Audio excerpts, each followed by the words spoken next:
Assalamualaikum warahmatullahi wabarakatuh. Selamat pagi anak-anak, selamat berjumpa kembali dengan Ibu.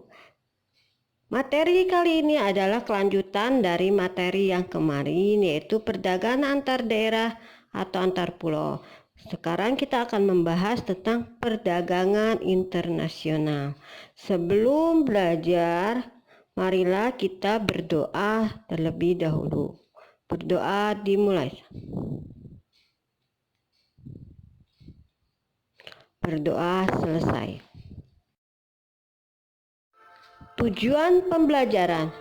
Yang pertama, mendeskripsikan pengertian perdagangan antar negara. Kedua, mendeskripsikan aktivitas perdagangan antar negara. Ketiga, menjelaskan kebijakan pemerintah untuk mendorong ekspor. Keempat, menjelaskan faktor pendorong ekspor. 5. Menjelaskan manfaat perdagangan antar negara. Dan yang keenam, menyebutkan faktor-faktor yang mendorong perdagangan antar negara.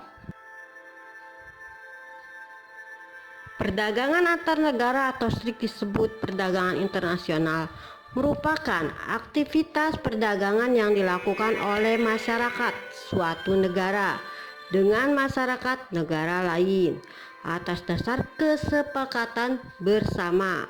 Masyarakat yang dimaksud dapat berupa individu, kelompok, lembaga, pemerintah suatu negara dengan negara lain.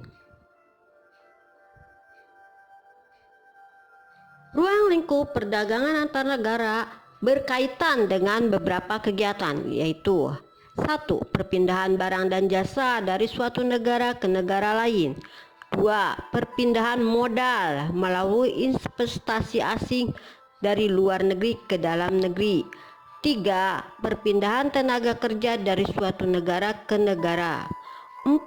Perpindahan teknologi dengan mendirikan pabrik-pabrik di negara lain. 5. Penyampaian informasi tentang kepastian adanya bahan baku dan pangsa pasar.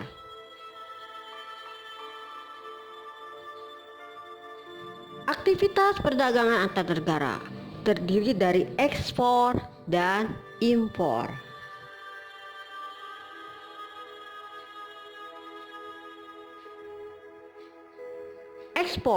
Ekspor merupakan kegiatan menjual barang atau produk ke luar negeri. Ekspor dilakukan oleh seseorang atau badan. Pelaku ekspor ini disebut eksportir.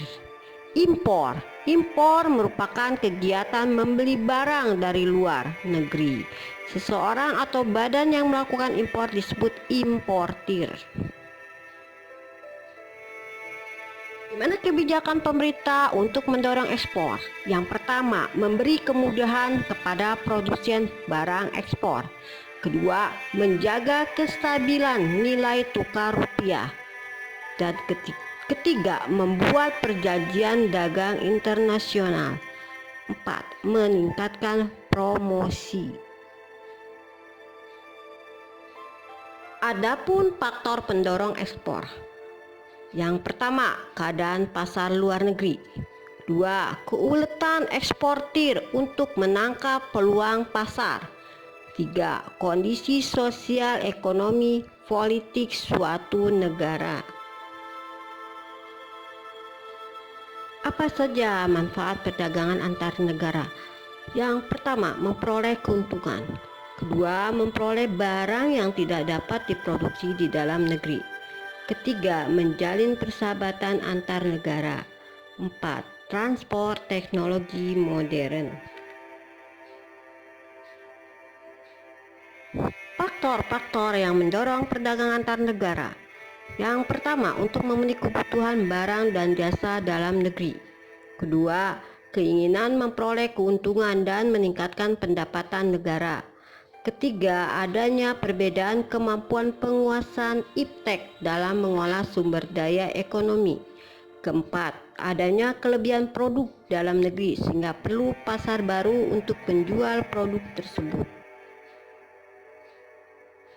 Kelima, adanya perbedaan keadaan seperti sumber daya alam, iklim, tenaga kerja, budaya, dan jumlah penduduk yang menyebabkan adanya perbedaan hasil produksi dan adanya keterbatasan produksi. Keenam, keinginan membuka kerjasama, hubungan politik, dan dukungan dari negara lain. Ketujuh, terjadinya era globalisasi sehingga tidak satu negara pun di dunia dapat hidup sendiri. Nah, demikianlah materi yang telah Ibu sampaikan pada hari ini. Jangan lupa untuk selalu mengerjakan tugas-tugas yang Ibu berikan.